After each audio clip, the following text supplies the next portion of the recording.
to talk about yoga for the low back. I'm just going to give a brief explanation of why yoga posture will help you with your low back pain. So sometimes if we look at it from an anatomical standpoint, the hamstrings come up and they anchor right into the ischial tuberosity, which is the base of your pelvis. So this, believe it or not, has a direct correlation to your low back, as well as the psoas muscle, which is in the front, and then this comes in and attaches to the front of thoracic vertebra 12, and then attaches to the hip. So there is a correlation between the psoas, low back pain, also with the hamstrings for low back pain. And then there are lateral rotators in the hip that a lot of low back pain comes from right where the belt line is. And we're going to address some of that too. So let's start off with a very basic pose to address some of those lateral rotators in the hip. So a lateral rotation goes like this. So here, I put this block in front of me. If you don't have a block, that's okay. You can literally just do this if this is where you're at. Or if you're having a more flexible day, you could stack it on top of the other one like a double pigeon. But if you have a block handy, and I would grab a strap as well. So you have a strap. You can literally use a belt that holds up your pants. So if I don't have a block, I can use something like a book. So lift up here. Grow the spine up out of your pelvis and then fold forward. And you'll start to feel a connection to this lateral aspect of my hip, the outside of my hip. Now, a big thing here to do is to breathe deep. This is one of the tenets of yoga.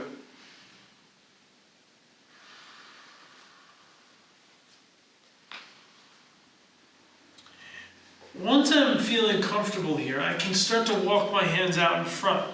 Now, I don't want to just collapse. I want to stay lifted here.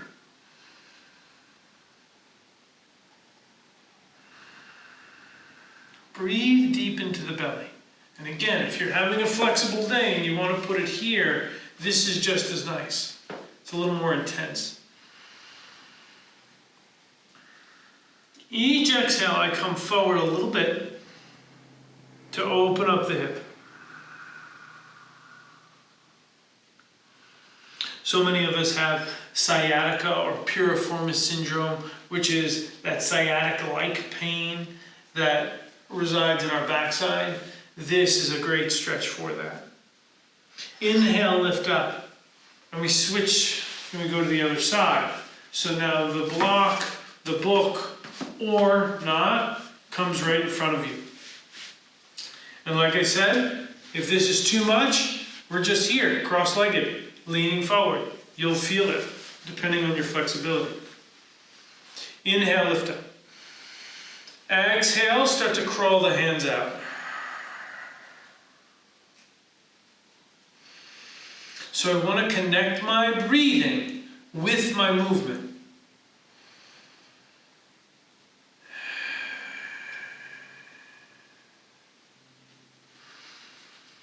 So we're going to go after a few things today.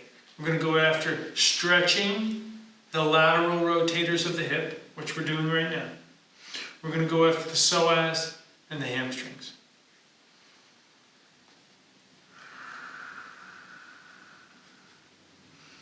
One more big breath in.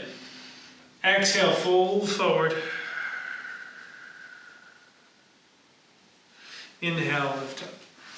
Okay, so we should have our belt, some kind of strap, even a jiu-jitsu belt or a karate belt. Those work great too. Send the legs forward. And now I take one piece of the strap in both hands. One in one hand, one in the other. And I lift up. See how straight my spine is? I really don't care about touching my toes. That's not the goal. The goal is that I get straight and that I have good breathing.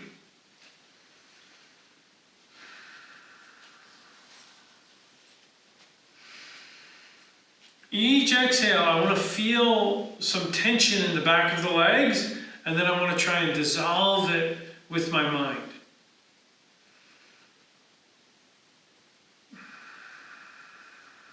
The mind is incredibly powerful.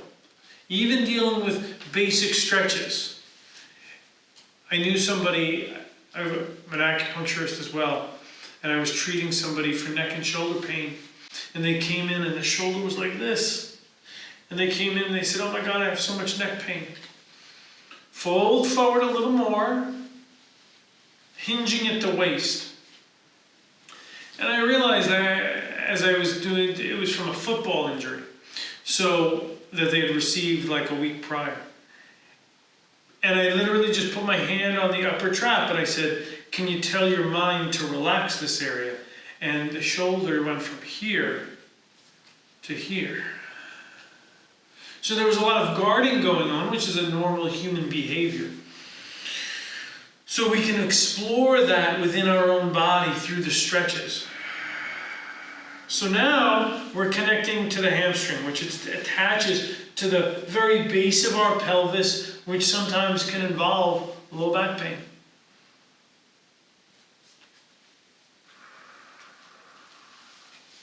Now leave the right leg out, curl the left leg in, hold the strap.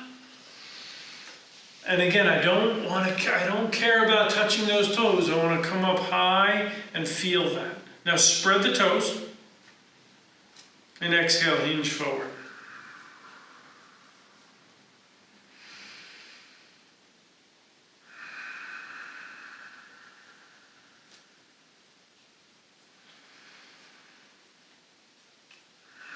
Good, now put the left foot in the strap. Curl the right leg in. Lift up. And exhale, fold.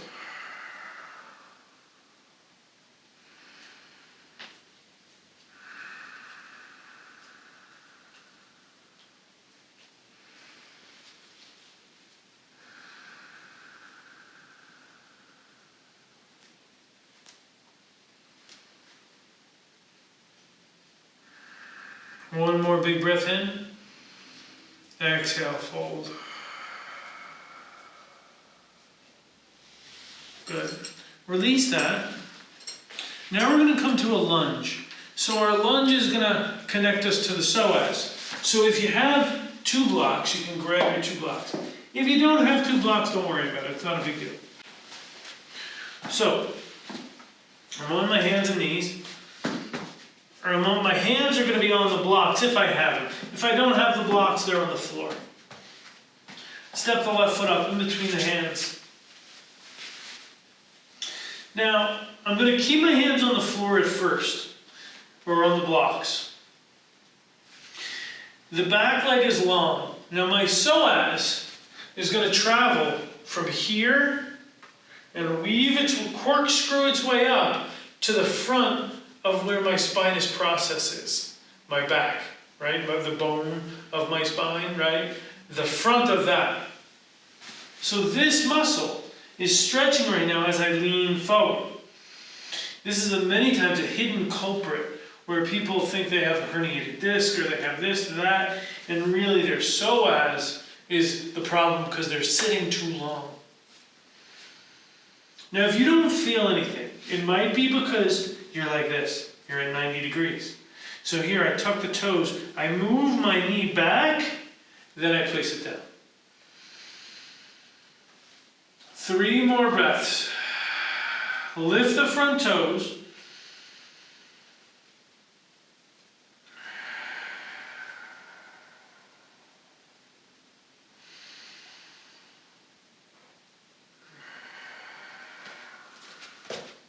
Step back to plank. You can hold on the blocks or not.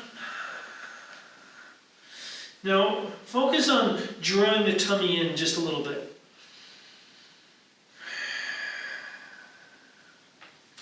Now, down dog, so I make a V or an A with my body.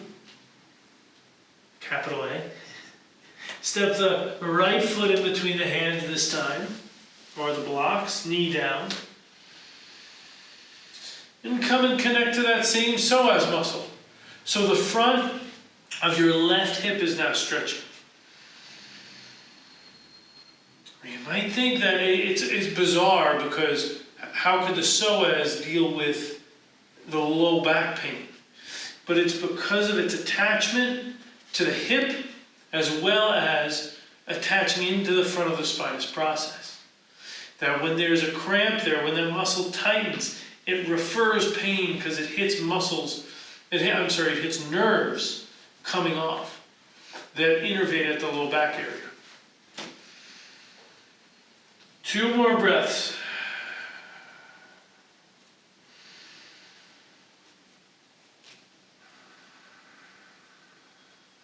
One more big breath in, big breath out.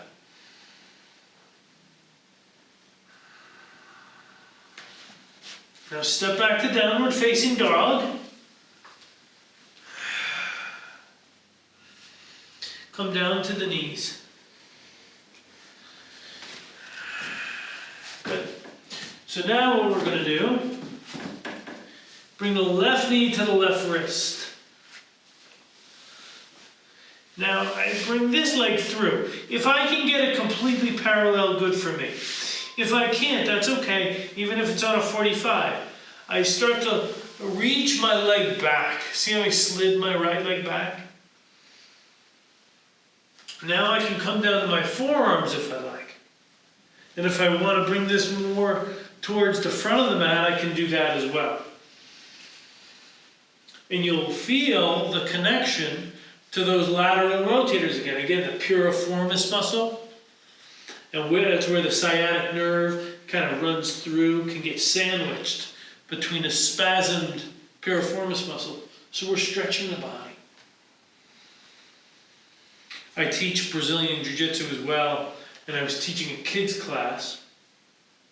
And we always stretch in the beginning, and I say, why do we stretch? You know, one of the girls, her name is Constance, she said, Sensei, we stretch so when we get older, we don't move slowly.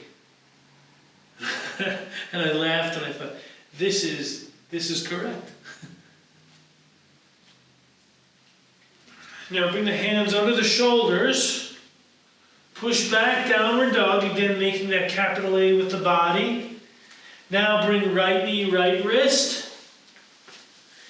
Bring it through as much as you can. It might only be a little bit, that's okay. And start to slide the back leg, the left leg back. And now if you can, you come down lower.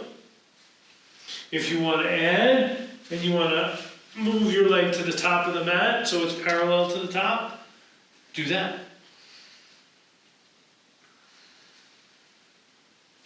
Let the neck relax, but keep the chest engaged a little bit so you're wrapping the shoulders.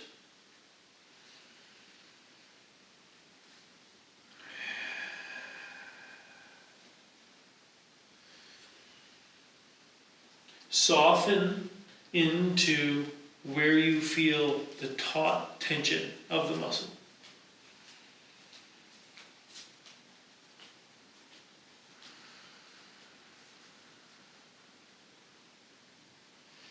Now have a seat on your right hip. Swing the leg around.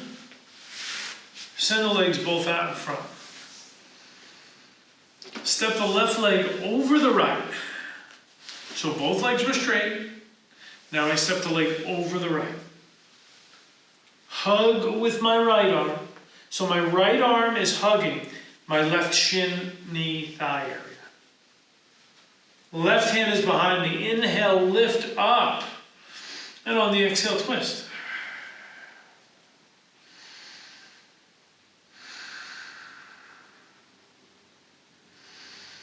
Breathe deep. So you want to think of your spine and then twist around the central axis of your spine.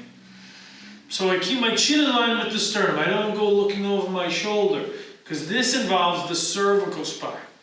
I want this to be about my thoracic lumbar area where I'm twisting that.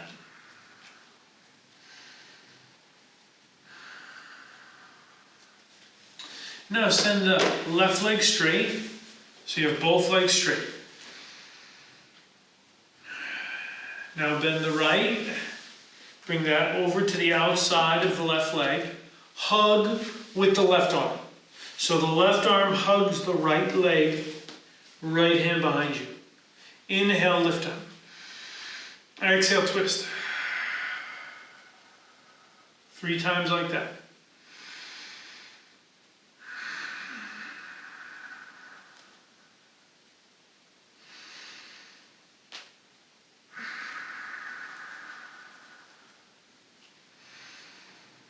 Good, send both legs forward. One more forward fold. If you have that hankering to touch your toes, go for it.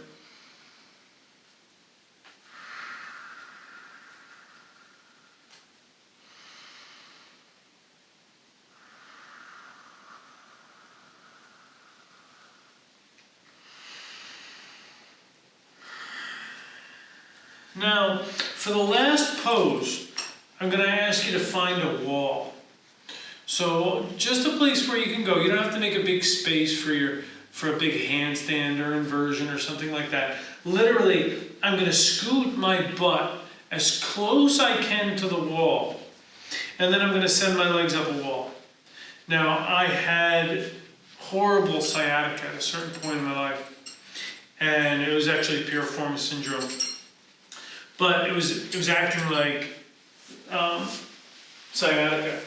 So I'm going to use this right here. But any wall will do. So I come really close to the wall this way. This is how I healed that very problem. Were these stretches, and then I would bring my left hip really close to the wall, or the right, and then I sit. Now I send my legs directly up the wall. So my butt is as close to the wall as I can get.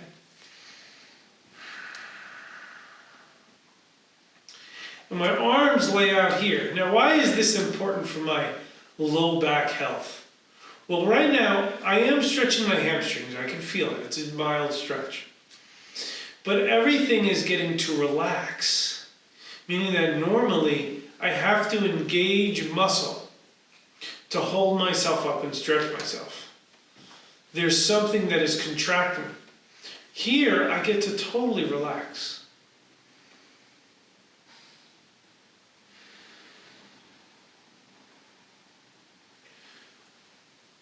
So when I had low back issues, I was searching for anything that would help.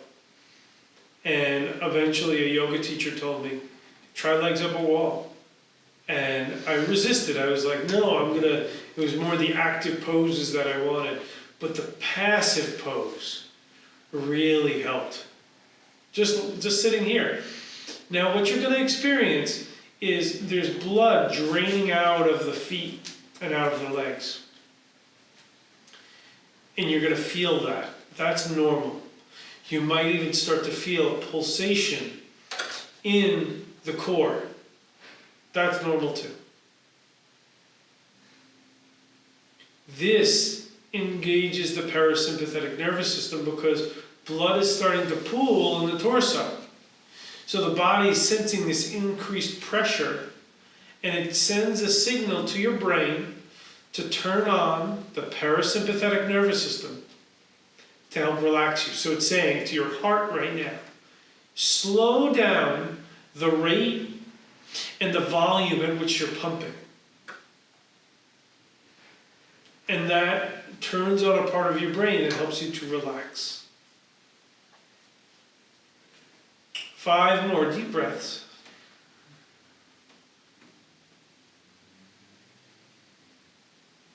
And it's totally passive. You don't do anything. You just relax here.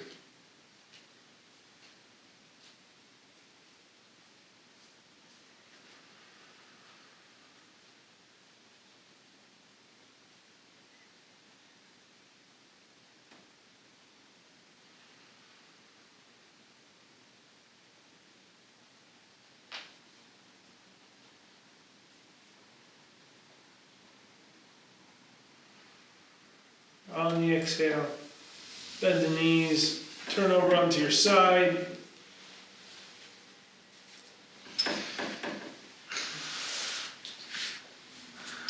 Come back to a seated posture. Sit up tall.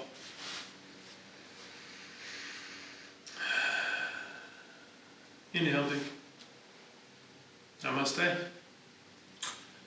If you are in a position to donate, please do so. There's a donate button in the right-hand corner of the YouTube channel. And then you can also go to Venmo, The Funky Om, or PayPal, The Funky Om, if you found this useful. Please hit subscribe, and we will see you back on the mat soon.